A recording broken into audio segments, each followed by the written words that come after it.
¿Qué tal? Buenas tardes, bienvenidos de nueva cuenta a La Letra Absuelta, este programa que hacemos en conjunto entre la Facultad de Química de la UNAM, Un Minuto, un Libro y Lazos Químicos. Y bueno, todo ello para poder llevar estos programas de divulgación cultural más allá de las aulas. Y bueno, vamos a continuar nuestra serie de programas acerca de la historia de la ciencia. Como hemos venido trabajándolo, estamos basándonos en el libro de Patricia Farad de Breve Historia de la Ciencia y hemos ido desde la antigüedad, hemos pasado por las sociedades griega, romana, después por el medioevo, hicimos un alto para revisar la historia de las mujeres en la ciencia y la semana pasada trabajamos acerca de los grandes científicos de la revolución científica, Newton, Descartes, de Galileo, ¿no? Y Copérnico, Kepler y todos ellos. Y bueno, vamos a seguir un poco en esa línea, vamos a trabajar hasta llegar a la ilustración, es decir, qué pasa con este problema de la racionalidad, ya con el método científico, ya con las disputas, en este caso científicas, enciclopédicas, esta oposición política que empieza a surgir entre el absolutismo europeo, sí, pero también la racionalidad y también la cuestión de la iglesia con la fe,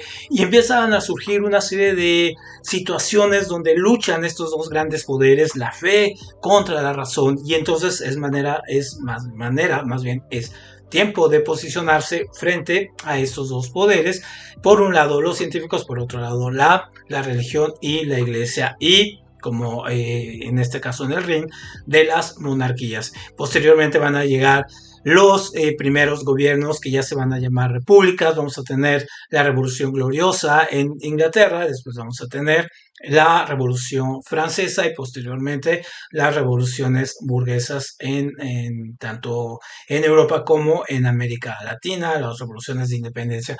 Entonces, ¿cómo influye la ciencia para que sucedan estos? ¿Qué pasa? ¿Qué pasa en la literatura también? ¿Qué pasa con la industria? ¿Qué pasa con la ciencia? ¿Cómo se va a detonar la revolución industrial a partir de esto? Bueno, ese es el tema de lo que vamos a ver hoy y bueno, ya saben, cualquier sugerencia, opinión, comentario que quieran, pues lo pueden hacer llegar directamente aquí a nuestro canal de La Letra Suelta en YouTube o al canal de la Facultad de Química y la divulgación de eventos culturales. Y bueno, yo soy Arturo Ramírez y bueno, vamos a comenzar nuestro programa. Muchas gracias y vamos.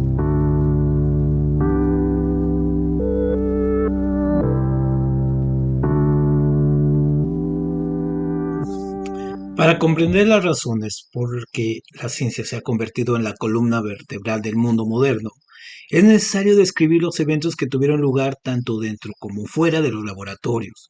La ciencia no es únicamente un producto final, como un teorema, una sustancia química o un instrumento, sino una parte integral de la sociedad interrelacionada con la industria, el comercio, la guerra, el gobierno, la medicina. Las viejas historias sobre ciencia se centran engañosamente en los descubrimientos y en los grandes genios, y pasan por alto el siglo XVII, un periodo en el que, afirman, no sucedió nada importante. En realidad, para cualquiera que esté interesado en apreciar en qué modo se ha forjado el poder de la ciencia, este es el periodo más importante. La transición fundamental entre los experimentos privados de unos cuantos acaudalados caballeros y la aparición de los laboratorios públicos, el patrocinio del Estado y la industrialización de la era victoriana.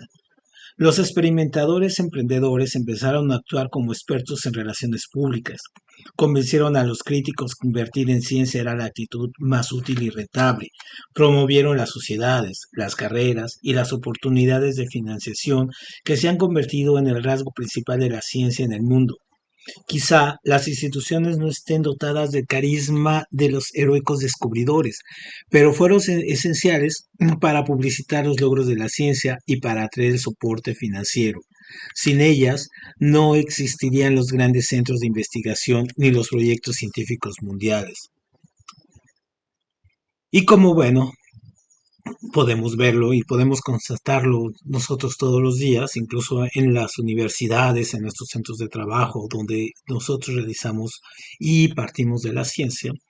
La inspiración de los genios sirve para crear figuras decorativas, pero como decía Karl Marx de la filosofía, se trata de cambiar el mundo, no solo de interpretarlo. Según la tradición, los filósofos naturales observaban con la finalidad de averiguar por qué sucedían las cosas. En cambio, los nuevos experimentadores de los siglos XVII y XVIII se unieron para hacer que sucedieran las cosas. Mediante la creación de sociedades científicas lograron el poder colectivo del que carecían como individuos. Newton, por ejemplo, se hizo célebre en toda Europa aprovechando una plataforma de promoción que ya existía, la Royal Society de Londres. Sin el soporte de la Society para la publicidad de sus primeros inventos, experimentos y libros, le hubiese resultado difícil encontrar apoyo fuera del pequeño círculo de Cambridge. Y durante el último cuarto de su vida, la posición de Newton como presidente de esa institución le permitió ejercer el dominio sobre la investigación de Inglaterra. Sin embargo, aunque Newton estaba al mando, fue la Society la que llevó la ciencia a la sociedad. Hasta mediados del siglo XVII, los escenarios de la actividad intelectual eran privados, no públicos. Los universitarios vivían en comunidades apartadas, e incluso los investigadores experimentales menos convencionales de Oxford se encontraban en sus habitaciones privadas. A diferencia de lo que sucedía en la era victoriana, no había salones públicos ni salas de conferencias, así que los debates científicos tenían lugar intramuros, no solo en los estudios de los intelectuales, sino también en museos de coleccionistas, laboratorios alquímicos, salones de corte, talleres de artesanos, comedores de aristócratas y bibliotecas de magos. De forma muy gradual, la importancia de esta actividad privada languideció y aparecieron nuevas instalaciones en que las personas podían reunirse en público. Entre estos lugares se hallaban las casas de té inglesas, espacios comunes en que los caballeros adoptaron como segundas residencias para atender su correo, leer periódicos y comentar los últimos avances lejos de las distracciones familiares. Otras instituciones públicas prosperaron también, salas de lectura, clubes de caballeros, museos, logias masónicas. Unidos al creciente número de periódicos, diarios, revistas y libros, permitieron a las personas se insertasen en debates a nivel nacional, expresasen sus puntos de vista, obtuviesen información y además se entretuviesen. Aunque la distribución fue desigual, este fenómeno se extendió por toda Europa durante la Ilustración, y que el conocimiento y el poder empezaron a salir de las élites más selectas y el concepto de opinión pública, que ahora nos resulta tan familiar, empezó a desempeñar un papel vital en la toma de decisiones. Las fuentes del poder también cambiaron. Los gobiernos empezaron a arrebatárselo a los monarcas y las organizaciones públicas desafiaron las estructuras de dominio intelectual tradicionales. Las primeras sociedades científicas se crearon como parte de esta tendencia general a poner el conocimiento a disposición del público. No se trata de casos excepcionales, sino de una variedad específica de estas nuevas instituciones que facilitaban a muchas más personas que antes la participación en debates organizados. La primera de estas instituciones que tuvo un impacto profundo fue la Royal Society de Londres, fundada por miembros del grupo experimental de Oxford, Boyle, Hall, Green y sus colegas, después de la restauración del trono de Carlos II en 1660. Sus primeras reuniones tuvieron lugar en Grantham College, un centro de navegación situado junto al Támesis y célebre por sus enseñanzas de matemáticas. Cuando la comunidad se consolidó, adquirió sus propios locales de reunión cerca de Strand, el núcleo del floreciente comercio de instrumentos de Londres. Otros gobernantes europeos reconocieron enseguida los estatus que proporcionaba una institución intelectual como esa y formaron la fundación de sus propios centros de ciudades importantes como París o Berlín. Aparte de estas instituciones nacionales, muchas ciudades de provincias establecieron sus propias sociedades de ámbito más reducido para comentar acerca de literatura, ciencia y actualidad. A finales del siglo XVIII había más de 200 de estos círculos, con diversos grados de formalidad e influencia, dispersos por toda Europa y en Norteamérica, en lugares tan lejanos entre sí como San Petersburgo y Filadelfia, Suecia y Sicilia. Grupos de entusiastas se reunían con regularidad para debatir acerca de las más recientes ideas y descubrimientos de la ciencia. Los miembros de la Royal Society daban suma importancia a estas ambiciones baconianas. Sus aspiraciones consistían en recopilar observaciones, establecer leyes científicas, utilizar los conocimientos recién adquiridos para desarrollar inventos tecnológicos que pudiesen reportar un beneficio para la nación. En la práctica sucedió algo distinto. Para empezar, a pesar de que afirmaban haber creado una institución democrática, la Royal Society era en realidad una organización elitista dominada por aristócratas instruidos y terratenientes que formaban una nueva jerarquía científica. Aunque algunos constructores de instrumentos se convirtieron en miembros de la Society, estos hombres menos distinguidos no solían alcanzar posiciones de poder. Las mujeres tenían, fundamentalmente, el acceso prohibido a las salas de reuniones hasta el siglo XX. Aunque la mayor parte de las instituciones metropolitanas siguieron el ejemplo de Londres y restringieron las posibilidades de ingreso, se alcanzaron altas cifras de difusión a través de los boletines, en los que se detallaban los experimentos más recientes, no solo de cada ejemplar leído por varias personas, sino que de aquellos que no podían acceder directamente a uno de ellos y podían leer los resúmenes de vez en vez, cada vez más numerosos periódicos comerciales. En aquella época, en el plagio estaba al orden del día y la protección de derechos era totalmente inexistente. Mediante este material escrito, las sociedades convertían a sus miembros indirectos en una suerte de testigos virtuales, casi como si estuvieran personalmente presentes en las demostraciones originales. El objetivo principal de estos círculos de extender el conocimiento a través de una publicación se convirtió en el componente fundamental de la actividad científica. El correo postal era también esencial para los descubrimientos de las sociedades que se hicieron públicos. Tanto hombres como mujeres podían participar en esta República de las Letras, una comunidad imaginaria que vinculaba a sus intelectuales ciudadanos con una extensa red de correspondencias. Los coleccionistas intercambiaban objetos de información, plantas interesantes, muestras de minerales, nuevos instrumentos, curiosidades naturales. A veces se publicaban cartas personales para que alcanzasen a un público más amplio. Por ejemplo, el pastor metodista John Wesley se enteró de las propiedades médicas de las máquinas eléctricas al leer la colección impresa de cartas de Benjamin Franklin enviadas de Filadelfia a Londres.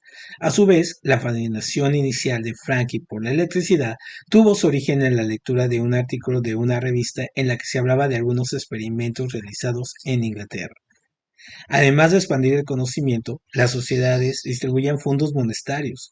Tradicionalmente, el mecenazgo privado había actuado como sostén económico de los filósofos naturales, como Galileo, y carecían de riquezas propias. Esta influencia económica fue disminuyendo paulatinamente a medida que el poder de las sociedades aumentaba y éstas empezaban a establecer nuevos tipos de financiación. En Londres, el hábito de financiación de investigaciones de la Royal Society era limitado. El económicamente modesto Hawke estaba empleado como un conservador experimentador. Sin embargo, debido a la negativa de los sucesivos reyes a proporcionar dinero, el salario asignado al puesto era pequeño y solía de las cuotas anuales de los miembros. La Royal Society francesa, en cambio, se aproximaba más a la visión de Bacon de organización financiada por el Estado. Luis XIV, preocupado por aumentar su prestigio, pagaba los salarios de 15 expertos con los que se reunía 2 veces a la semana en la Biblioteca Real, aparte de guiar los experimentos hacia asuntos de interés nacional.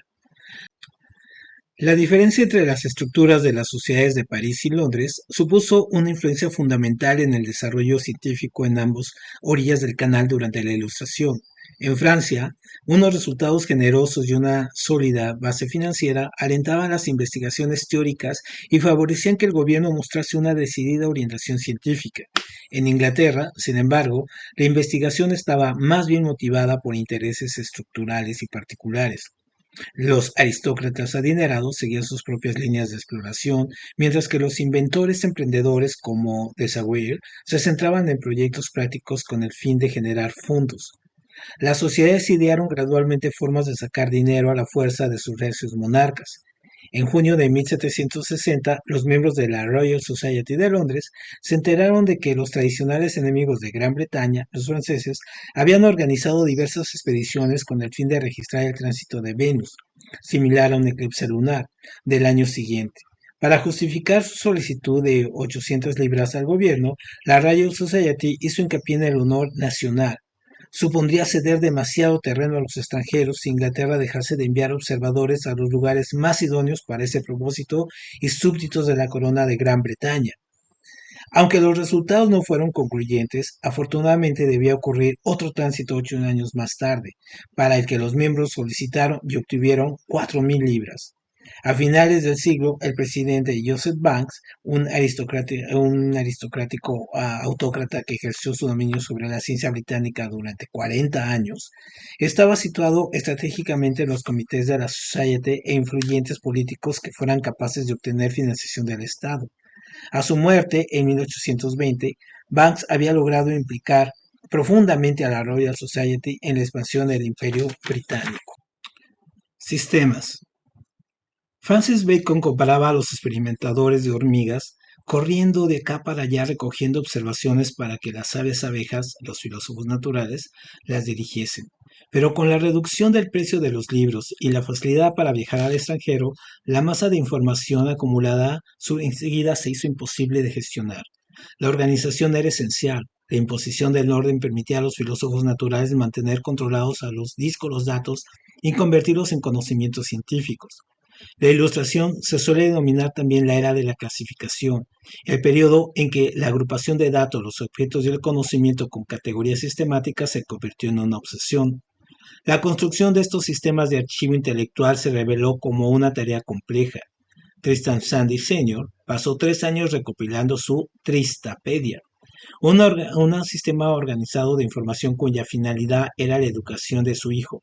Pero su avance era tan lento que la primera parte ya estaba obsoleta antes de concluirla. Un pedante de ficción menos conocido, el doctor Marosopoulos, malgastó su vida leyendo versiones resumidas de entradas de la enciclopedia Chambers. La Chambers, abreviada, era su ficción completa, de la fructífera A a la improductiva Z. La Hebrew Chambers Enciclopedia, que apareció en 1728, fue la mayor de las innovaciones de Inglaterra de la Ilustración, el primer intento de reunir todo el conocimiento de la humanidad en una ordenada serie alfabética. Sin embargo, a finales del siglo XVIII, cuando el doctor Morosopoulos aburría a sus colegas, la Chambers había sido superada por sus imitadoras, la Enciclopedia Francesa y la escocesa Enciclopedia Británica. Las enciclopedias posteriores se hicieron cada vez mayores, pero también, eso afirmaba como mínimo sus editores, mejoraron. Cada uno eligió un esquema distinto para la realización de sus mapas de conocimiento, una metáfora muy popular durante la Ilustración. Chambers, un librero autodidacta cuyo objetivo era ilustrar a los ciudadanos de la República de las Letras, admitía que su división en artes y ciencias era un tanto arbitraria. Se presentaba como un explorador del intelecto que guiara a los lectores por su dominio de la sabiduría mejor establecida y le impedía vagar sin rumbo por un páramo de la ignorancia. Aún así, los viajeros modernos pronto se perderían. El camino marcado como racional de Chambers conducía a la religión, la metafísica, la matemática, mientras que la óptica y la astronomía se llevan en la misma ruta que la cetrería, la alquimia y la escultura. Puede que Chambers fuese el primero, pero fueron sus herederos franceses los que crearon la Biblia de la razón definitiva de la Ilustración. Como Tristan Sandy, la novela que acabaría ocupando nuevos volúmenes de 1759 a 1769, su proyecto creció de forma ominosa, pero finalmente lograron llegar a la página Z en 1772. El resultado fueron 28 volúmenes en los que estaba comprimido todo el conocimiento humano. Aunque podía hallarse referencias de artículos inexistentes, la enciclopedia se convirtió en el símbolo de taxonomía racional de Francia, siguiendo el modelo de un árbol cuyo tronco central está rotulado como razón. Los editores buscaron su inspiración en Bacon y podaron drásticamente el esquema original para comprimir un minúsculo espacio de teología, mientras que las matemáticas y la filosofía natural recibían un amplio terreno. A lo largo de las décadas posteriores, estas fronteras intelectuales se revisaron una y otra vez hasta llegar a la configuración moderna de las disciplinas académicas. Embutida entre la cosmología y la mineralogía, el plan de la enciclopedia incluía una ciencia relativamente nueva, la botánica. Las palabras mismas se habían inventado a finales del siglo XVII, cuando los naturalistas descubrieron la representación sexual de plantas y colecciones estaban abrumados, no solo por las nuevas especies importadas de ultramar, sino por los recientes descubrimientos de la propia Europa. Aunque se efectuaron muchos intentos de acomodar las numerosas plantas en las categorías aristotélicas, las anomalías eran abundantes, aunque de tomar decisiones similares a las de clasificar los murciélagos o los ornitorrincos como mamíferos o aves. El sistema original de clasificación de Aristóteles era incapaz de resolver estos conflictos y fue finalmente abandonado. Aunque los taxonomistas propusieron numerosos esquemas, ninguno de ellos satisfacía a todos, como sucede con la clasificación de libros de una biblioteca. No existía la forma correcta de organizar el mundo natural. Ninguno de los criterios para decidir el sistema de clasificación era mejor que los demás. Algunos de los debates se resolvieron acudiendo a poderosos mecenas para que actuasen de árbitros. Un misionero francés intentó acabar con el dominio del comercio de especies de los holandeses plantando nueces moscadas en territorio propiedad de Francia. Sin embargo, un rival lo acusó de importar una planta distinta, superficialmente parecida a la otra, pero de inferior calidad. ¿Era o no nuez moscada? La respuesta dependía del dominio comercial al que perteneciese cada taxonomista. Un problema similar surgió en Italia, cuando un coleccionista decidió ofrecer como regalo a su rey un mono hermafrodita. Los expertos de los museos consistían en que se trataba de una hembra normal. Sin embargo, al no haber demasiados monos con los que comparar, no pudieron afirmar de dicha categoría de forma contundente. Para el futuro de la ciencia a largo plazo, el invento más importante de la ilustración no fue ningún instrumento ni teoría determinados, sino el concepto de carrera científica. En la actualidad, los niños de cualquier condición social pueden, al menos en principio, seguir una trayectoria bien definida de la escuela y la universidad para obtener cualificaciones profesionales en ciencia y disfrutar de las ventajas habituales, ingresos fijos, laboratorio, oficina institucional, suscripciones a revistas, sociedades, etc. Estas posibilidades no existían en el siglo XVIII, cuando los filósofos más inquietos empezaron a experimentar con sus propias vidas y a plantearse la posibilidad de vivir de la ciencia. Algunas personas se hicieron ricas, pero lo que es más importante, ayudaron a crear una élite intelectual que planteaba un desafío a la jerarquía aristotélica tradicional. En el resto de ambientes sociales de la Ilustración tenían lugar también cambios similares. Escritores, artistas y músicos luchaban por lograr posiciones profesionales lucrativas. Las estructuras existentes cambiaron poco a poco, pero las viejas redes de poder y los privilegios sobrevivieron. Para los innovadores científicos, ser miembros de la Royal Society suponía una enorme ayuda. Gradualmente, la Royal Society dejó de ser un club de caballeros para pasar a ser una institución de investigación más seria. Aunque los aristócratas y los nobles seguían abundando, un número cada vez mayor de socios lograron entrar a través de sus propios logros, mientras que las nuevas clases medias que gustaban de verse a sí mismos como caballeros, a pesar de la degradante necesidad de trabajar, a falta de los salarios que poseían sus homólogos en París, muchos de estos pioneros de las empresas científicas decidieron comercializar sus libros y sus inventos.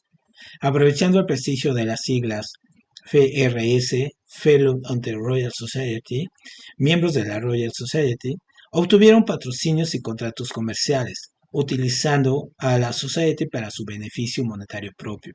En conjunto, incrementaron la importancia social de la ciencia.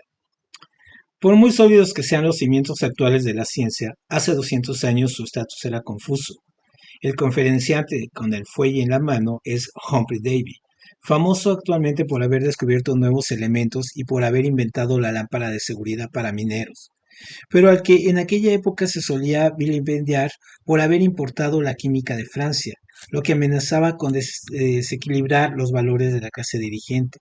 En la escena, Guillory se hace burla de los acontecimientos real que salió mal, en el que un espectador que hacía de conejillo de indias disfrutaba hasta tal punto de los efectos del gas de la risa, óxido nitroso, que más tarde se emplearía como anestésico, que se negó a dejar de inhalarlo.